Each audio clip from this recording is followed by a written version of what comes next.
संक्षिप्त शिव पुराण, विद्वेश्वर संहिता, मोक्षदायक पुण्य क्षेत्रों का वर्णन, काल विशेष में विभिन्न नदियों के जल में स्नान के उत्तम फल का निर्देश तथा तीर्थों में पाप से बचे रहने की चेतावनी।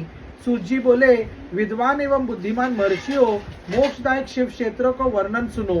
तत्पश्चात में लोक रक्षा के लिए शिव संबंधी आगमों का वर्णन करूंगा। पर्वत, वन और काननों सहित इस पृथ्वी का विस्तार 50 करोड़ योजन है। भगवान शिव की आज्ञा से पृथ्वी संपूर्ण जगत को धारण करके स्थित है। भगवान शिव ने भूतल पर विभिन्न स्थानों में वहां के निवासियों को कृपा पूर्वक मोक्ष देने के लिए शिव क्षेत्र का निर्माण किया है। कुछ क्षेत्र ऐसे हैं जिन्हें देवता तथा ऋषियों ने अपना वास स्थान बनाकर अनुग्रहित किया है, इसलिए उनमें तीर्थ तत्व प्रकट हो गया है। तथा अन्य बहुत से तीर्थ क्षेत्र ऐसे हैं जो लोक की रक्षा के लिए स्वयं प्रादुर्भूत हुए हैं। तीर्थ और क्षेत्र में जाने पर मनुष्य को सदा स्नान, दान और जप आदि करना चाहिए, अन्यथा वह रोग, दरिद्रता तथा मुक्त आदि दोषों का भागी होता है।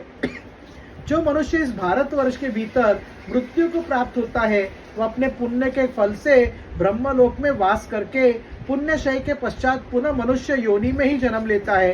पापी मनुष्य पाप करके दुर्गति में ही पड़ता है। ब्राह्मणों, पुण्य क्षेत्र में पाप कर्म किया तो वह और भी दृढ़ हो जाता है।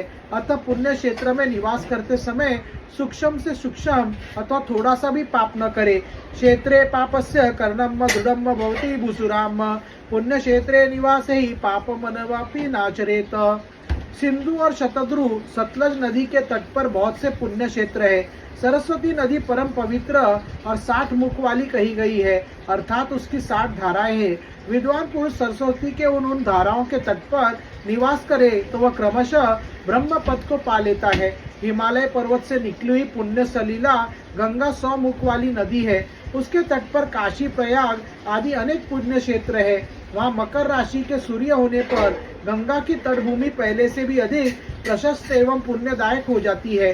सोनभद्र नदी के 10 धाराएं हैं। वो बृहस्पति के मकर राशि में आने पर अत्यंत पवित्र तथा अभिष्ट फल देने वाला हो जाता है। उस समय वहाँ स्नान और उपवास करने से विनायक पद की प्राप्ति होती है। पुण्य सलीला महानदी नर्मदा के 24 मुख स्तोत्र है। उसमें स्नान तथा उसके तट पर निवास करने से मनुष्य को वैष्णव पद की प्राप्ति होती है। तमसा के 12 तथा रेवा के 10 मुख है। परम पुण्यमयी गोदावरी के 21 मुख बताए गए हैं। वो ब्रह्म हत्या तथा गोवध के पाप का भी नाश करने वाली एवं रुद्रलोक को देने वाली है। कृष्णवेणी नदी का जल बड़ा पवित्र है। वह नदी समस्त पापों का नाश करने वाली है। उसके 18 मुख बताए गए हैं तथा विष्णु लोक का प्रदान करने वाली है। तुंगभद्रा के 10 मुख है। वह ब्रह्मलोक देने वाली है। पुण्य सलीला सुवर्ण मुखरी के 9 मुख कहे गए हैं। ब्रह्मलोक से लौटे हुए जीव उसी के तट पर जन्म लेते हैं।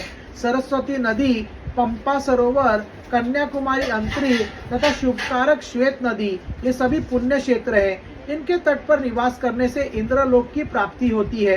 सह पर्वत से निकली हुई महानदी कावेरी परम पुण्यमयी है। उसके 27 मुख बताए गए। वह संपूर्ण अभिष्ट वस्तुओं को देने वाली है। उसके तट स्वर्गलोक की प्राप्ति कराने वाले तथा ब्रह्मा और श्री विष्णु का पद देने वाले हैं।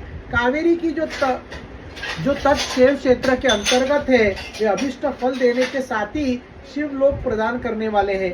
नैमिषारण्य तथा बद्रिकाश्रम में सूर्य और बृहस्पति के मेष राशि में आने पर यदि स्नान करे तो उस समय वहाँ किए हुए स्नान, पूजन आदि का ब्रह्मलोक की प्राप्ति कराने वाला जानना चाहिए। सिंह और कर्क राशि में सूर्य की संक्रांति होने पर सिंधु नदी में किया हुआ स्नान तथा केदार तीर्थ के जल का पान एवं स्नान ज्ञानदायक माना गया है। जब बृहस्पति सिंह राशि में स्थित हो उस समय सिंह की संक्रांति से युक्त भाद्रपद मास में यदि गोदावरी के जल में स्नान किया जाए तो वह शिवलोक की प्राप्ति कराने वाला होता है। ऐसा पूर्व काल में स्वयं भगवान श्री शिव ने कहा था। जब सूर्य और बृहस्पति कन्या राशि में स्थित हो तब यमुना और सोनभद्र में स्नान करे। वह स्नान धर्मराज तथा गणेश जी के लोक में महान भोग प्रदान करने वाला होता है। यह महर्षियों की मान्यता है। जब सूर्य, सन और बृहस्पति तुला राशि में स्थित हो उस समय कावेरी नदी में स्नान करे। वह स्नान भगवान श्री विष्णु के वचन की महिमा से संपूर्ण अभिष्ट वस्तुओं को देने वाला माना गया है।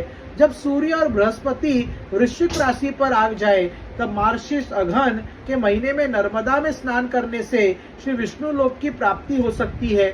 सूर्य और बृहस्पति के धन राशि में स्थित होने पर सुवर्णमुखी नदी में किया हुआ स्नान शिव लोक प्रदान करने वाला होता है, जैसे कि ब्रह्मा जी का वचन है।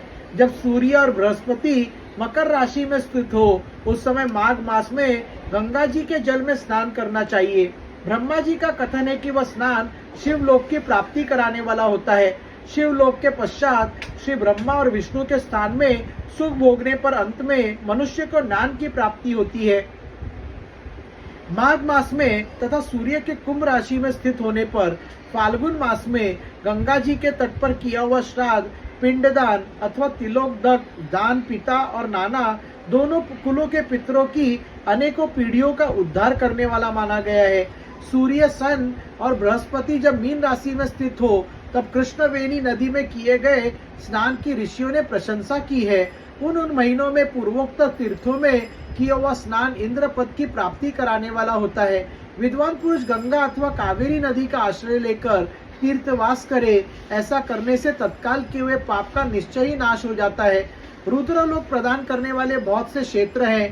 ताम्रपर्णी और वेगवती ये दोनों नदियां ब्रह्मलोक की प्राप्ति रूप फल देने वाली है।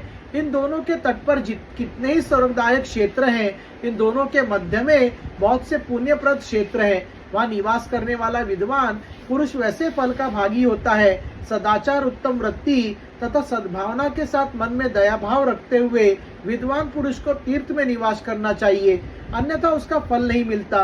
पुण्य क्षेत्र में किया हुआ थोड़ा सा पुण्य भी अनेक प्रकार से वृद्धि को प्राप्त होता है तथा वहाँ किया हुआ छोटा सा पाप भी महान हो जाता है। यदि पुण्य क्षेत्र में रहकर ही जीवन बिताने का निश्चय हो तो उस पुण्य संकल्प से उसका पहले का सारा पाप तत्काल नष्ट हो जाएगा, क्योंकि पुण्य को ऐश्वर्यदायक कहा गया है। ब्राह्मणों, तीर्थवास जनित पुण्य कायिक, वाचिक और मानसिक सारे पापों का नाश कर देता है। तीर्थ में किया हुआ मानसिक पाप वज्रलेप हो जाता है, वह कई कल्पों तक पीछा नहीं छोड़ता है। पुण्य क्षेत्रे कृतम पुण्यम बहुधा हृदि मृच्छति, पुण्य क्षेत्रे कृतम पापम महन्दनमपि जायते, तत्कालम जीवनार्थम चेत पुण्यन्न शयमेष्यति, पुण्यमेश्वर्यद्दम प्राहुम कायिकम वाचिकम तथा मानसम च तथा पापम तादृशम नाशेत द्विजाम, मानसम वज्रलेपम तु कल्पक कल्पानुगम तथा। वही वैसा पाप केवल ध्यान से ही नष्ट होता है, अन्यथा नहीं। वाचिक पाप जप से तथा कायिक पाप शरीर को सुखाने जैसे कठोर तप से नष्ट होता है। अतः सुख चाहने वाले पुरुष को देवताओं की पूजा करते और ब्राह्मणों को दान देते हुए पाप से बचकर ही तीर्थ में निवास करना चाहिए। संक्षिप्त शिव पुराण विद्वेश्वर संहिता अध्याय 12 शिव